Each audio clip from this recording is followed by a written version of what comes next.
三藩市獲得超過7700萬元嘅資金，用以維持一個為期10年嘅道路維修項目。該項目已經改善咗三藩市60%嘅街道道路狀況。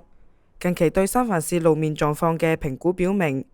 過去10年入邊，城市道路狀況得到咗改善，現有2/3嘅道路被評定為良好或優秀。三藩市公共工程部表明，呢項資金將用於繼續完成其他40%嘅街道維修工作，並計劃今年維修500個街區。該項目嘅工作內容係更換整個路面，而唔單單係通過局部修理解決暫時嘅路面坑洞問題，係從長遠嚟睇更有效嘅預防措施。三藩市喺確定道路重鋪嘅優先次序時，將考慮公共交通與非機動車等多種因素，